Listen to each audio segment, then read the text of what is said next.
Olá, meu amigo, minha amiga. Estamos começando mais uma semana aqui no nosso Portal do José. Semana essa que eu desejo que seja muito bacana, que seja ótima para você e certamente será. Mas não será para todo mundo, porque para quem vive nesse universo paralelo da extrema-direita bolsonarista, haja detergente e haja explicação. Porque aconteceu um fato que eu vou aqui compartilhar com vocês que nos dá conta de como andam as coisas nesses meandros, nessas turbulências envolvendo a direita e a extrema-direita aqui no Brasil e também fora do nosso país. A grande mídia ainda está escondendo crises que estão acontecendo, promovidas pela extrema-direita aqui do lado com os nossos vizinhos. Mas nada como a gente ter esse nosso espaço aqui para mostrar o que está acontecendo. Algo muito complicado vai acontecer com essa gente da extrema-direita, com a campanha de Flávio Bolsonaro e com as eleições para muitas dessas criaturas nesse ano de 2026. Vou conversar com vocês sobre o que está acontecendo, que notícias são essas, mas é sempre muito importante, antes de entrarmos nos papos, convidar você que chegou agora ao nosso portal e ainda não nos conhecia, para que você se inscreva aqui conosco, conheça também os nossos outros vídeos, compartilhe, participe aqui no nosso chat. Eu abro sempre meia hora antes de entrar no ar junto com vocês, na hora do almoço e sempre às 17h40. Meia hora, então, eu fico papeando com vocês.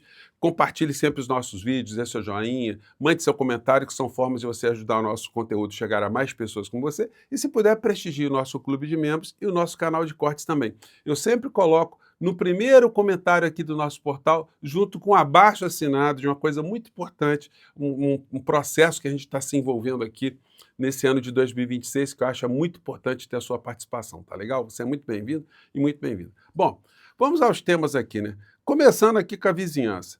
Gente, ninguém, os grandes jornais, né? O Jornal Nacional não faz, né, uma matéria fantástica do que está acontecendo aqui do lado na Argentina, porque não é um fato assim aleatório. Está acontecendo a destruição de um país, um massacre ao seu povo. Aqui na coluna O Cafezinho, a Argentina registra o segundo maior colapso industrial do mundo, com queda de 7,9%. Gente, foram 80 países pesquisados pelo organismo da ONU que acompanha o desenvolvimento econômico, o desenvolvimento industrial nos países de uma forma em geral. Claro, nos países que têm algum tipo de indústria relevante. A Argentina está nesse ranking e ela ficou em 79º lugar, perdeu só para, quer dizer, só ganhou da Hungria, né? A Hungria também da extrema-direita. Então, a coisa está nesse nível aqui. É só a mídia mais especializada, independente, está abordando isso. Aqui no site do CL nós lemos: a Argentina tem o pior desempenho industrial do mundo ao lado da Hungria, aponta relatório.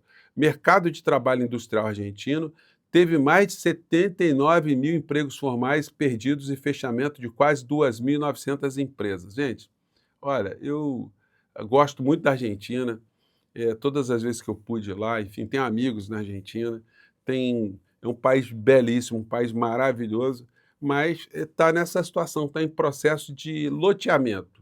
O Milei está vendendo tudo que pode, está vendendo subsolo, vendendo as riquezas, está entregando para bases norte-americanas. Está um negócio pavoroso e o povo está se destroçando. Ele só está conseguindo tocar no governo porque ele está conseguindo cada vez mais empréstimos impagáveis. Daqui a pouco, o que acontece é que os credores vão poder se assenhorar de todas as riquezas argentinas, porque é o que vai sobrar, vai espolhar, essas empresas vão espolhar cada vez mais o povo argentino. É esse o modelo que a extrema-direita quer aplicar aqui no Brasil. Quando a gente vê o Zema falando que quer privatizar a Petrobras, Banco do Brasil, ele privatizaria tudo, é esse o modelo. Quando Tarcísio de Freitas, que sempre foi servidor público, fica agora como capataz do mercado financeiro, afundando a Sabesp, criando quase que o dobro de reclamações dos usuários de água lá em São Paulo, enfim, esse é o modelo que essas pessoas tentam implementar aqui no nosso país, com, evidentemente, o apoio dos grandes veículos de comunicação que elogiam o Milei, né? Agora eles estão um pouquinho mais contidos, mas elogiaram bastante a extrema-direita, tirando foto com ele para cima e para baixo, enfim, os editoriais de jornais, o Tarcísio fazendo homenagens, enfim. Mas agora estão um pouquinho mais contidos porque o colapso, gente, está ficando cada vez maior, né? Agora, colapso, nesta segunda-feira, veio abraçar essa gente aqui de braços cruzados, né? Um já está preso, o senhor Jair Messias Presidiário. Ontem eu expliquei para vocês aqui no nosso portal, até usei aqui o vídeo de uma personagem da extrema-direita. As pessoas falam, você coloca esse pessoal da extrema-direita. Gente, olha só, mas quando eu coloco um vídeo da extrema-direita, é para desmascarar, é para explicar, é até para o público dessas pessoas, se tiverem acesso, eles verem que as pessoas estão mentindo, que elas estão desinformando, estão criando ali falsas expectativas. Então, quando eu expliquei que esse projeto de lei da dosimetria da pena ia bater no Supremo Tribunal Federal e a tendência ao Supremo Tribunal Federal decretar que esse projeto de lei é nulo, era muito grande e provavelmente será isso que vai acontecer. O ministro Alexandre de Moraes está adotando todos os procedimentos impostos pela lei 9.868, enfim. Em breve a gente vai ter uma discussão sobre isso, sobre se foi correto ou se não foi correto o procedimento que gerou esse monstrengo e, na essência, se isso está contemplado pela Constituição brasileira, se a Constituição brasileira admite um ataque criminoso para destruir a nossa Constituição. É isso que vai ser decidido. Nessa foto aqui, então, a gente já tem o criminoso borda nação engaiolado. Mas o senhor Flávio Rachadinha, ele pode também estar com a senha na mão, assim como o senhor Ciro Nogueira, também cada um está com uma senha na mão. Aqui nessa foto aqui você vê o presidiário no meio e do lado o candidato à presidência da República, o pré-candidato, com alguém que seria o vice-candidato, né, o vice da chapa dele, e que é o senhor Ciro Nogueira. Só que agora eles estão puxando o freio de mão, né? Porque as notícias vão criando muitos problemas para essas criaturas, né? Ciro Nogueira comprou triplex de 22 milhões em São Paulo, um mês antes de emenda master, diz site. Senador também teria feito aquisição de imóvel 3 meses depois de se tornar sócio de Vorcaro. Procurado pelo Globo, ele não se manifestou. Então, senhor Ciro, a chapa ficou ruim para o senhor, hein? O senhor que é senador lá pelo estado do Piauí e na pior das hipóteses, aí, não indo, né?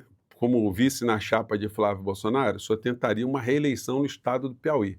Só que as pesquisas já estavam dando ali a sua candidatura muito chamuscada, para dizer o mínimo. Agora, então, ela está incendiada, está pegando fogo, as labaredas estão saindo por todos os lados.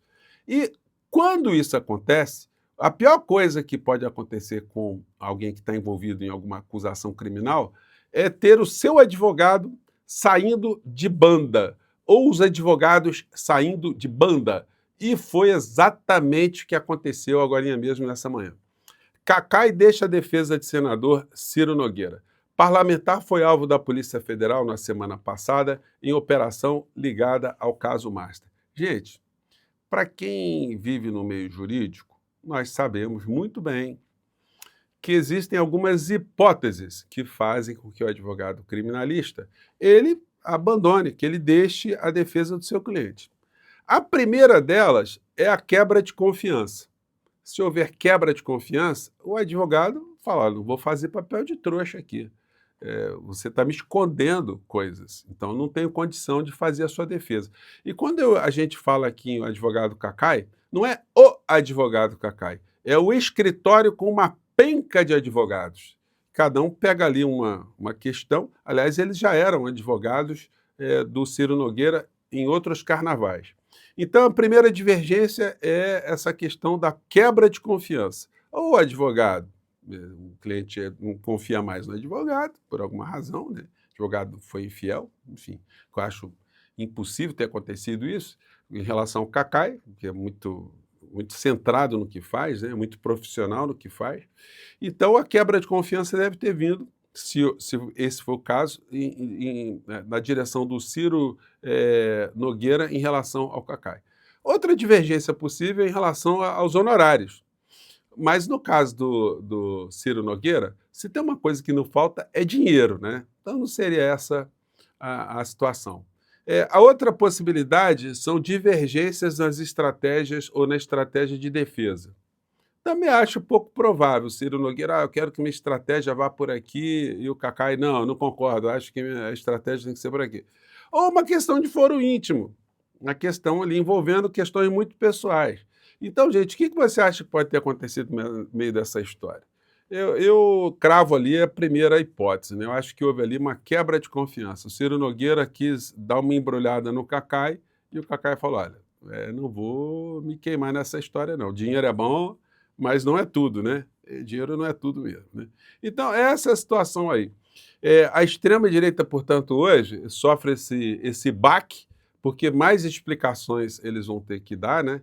E estão nessa neurose, nessa maluquice de detergente aí, defendendo a empresa de detergente, bebendo detergente, tomando banho de detergente.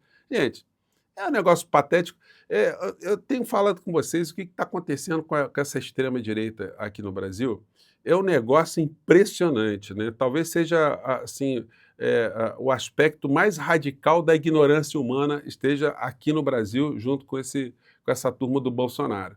Porque é inexplicável eles ainda terem algum tipo de identidade com uma turma tão abjeta, uma turma tão ruim, tão má, né? Tão malévola. Enfim, mas aí estão aí tentando defender o detergente, porque o cara, o dono da empresa, seria um apoiador do senhor presidiário, Jair Messias Presidiário.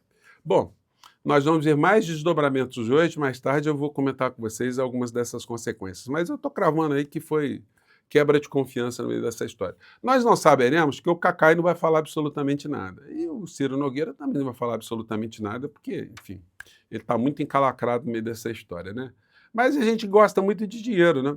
Bom, é o seguinte, entrando aqui para um assunto mais positivo, e uma coincidência, ou uma conexão muito interessante, né? Nossa aqui, com coisas que estão acontecendo no campo do governo, é que você, que está aqui no nosso portal, me viu semana passada, semanas anteriores, dizendo que nós não poderíamos jamais esquecer o que aconteceu no nosso país no período da pandemia. E que o governo poderia fazer uma cerimônia para homenagear os médicos, enfermeiros, macários, todo mundo da área da saúde, as pessoas que morreram, que enfrentando os verdadeiros heróis. Eu estava fazendo um papo aqui sobre o que é heroísmo, o que é valentia. Enfim, valentia e heroísmo foi isso, coragem foi isso que esses profissionais da saúde fizeram. E para minha satisfação, eu abro a agenda do presidente Lula hoje, o que nós assistimos? Bom, 11h30 tem reunião, mas às 14h40, ministro da Saúde Alexandre Padilha, para sanção, ele tem reunião com Padilha, para fazer a sanção do projeto de lei 2120 de 2022, que institui o Dia Nacional em memória das vítimas da Covid-19. Gente, é muito bacana, né? Fazer essa lembrança e mais do que isso, essa lembrança ela tem que ser também uma força motivadora para que o senhor Paulo Gonet se movimente e a Polícia Federal também conclua de uma vez por todas as informações que o ministro Flávio Dino mandou levantar, o ministro Alexandre de Moraes também. Porque esses criminosos não podem ficar absolutamente impunes pelo que eles fizeram não, né? Então vamos ver isso aí. Às 15h30, o presidente Lula se encontra com a ex-presidenta do México, a Michelle Bachelet, e depois tem reunião no final do dia, né? Então são essas as questões para a gente começar a segunda-feira.